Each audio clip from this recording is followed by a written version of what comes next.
This is a wonderful quote. You were born an original, don't die a copy. So many people do that.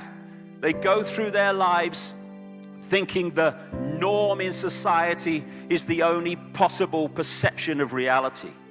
And because the majority appear to believe it, therefore, by definition, it must be true. Truth does not change because it is or is not believed by the majority of the people. As Gandhi said, even if you are in a minority of one, the truth is still the truth. Or as this proverb says, the multitude is always wrong. And invariably, when you look through what we call history, it turns out that way. It is the people who have challenged that have moved us forward in terms of our understanding of who we are and the nature of the world we live in. Few centuries ago, the majority believed. Why? Because those people perceived to be all-knowing, the scientists and religious people of the day, said the earth was flat. And if you went too far, you'd fall off the edge. And people were jailed and vilified for saying, actually, it's a sphere. And then when the evidence becomes overwhelming that the earth is actually a sphere, then that becomes the new norm. And now anyone who says that it's flat is now ridiculed for believing that. The difference is, what is the norm accepted in society at any one time? And that's the truth that people follow. We live in a world of conflict and war and famine, where people, a few people, control and hijack the wealth at the expense of the vast majority.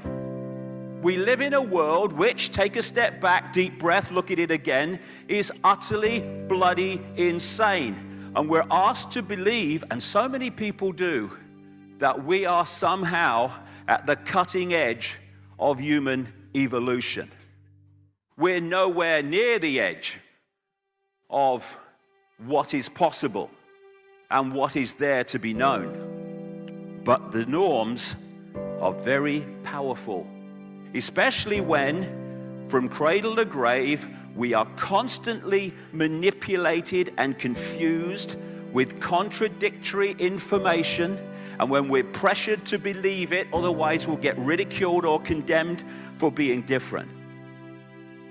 We are in a situation, a world brilliantly described by this man, Michael Elner. Just look at us. Everything is backwards. Everything is upside down. Doctors destroy health. Lawyers destroy justice. Universities destroy knowledge. Governments destroy freedom. The major media destroys information. And religions destroy spirituality. That's where we are.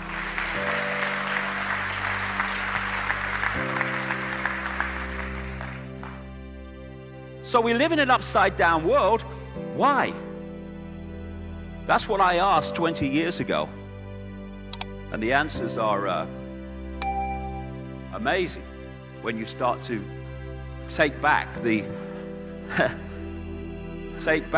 camouflage that's put before us.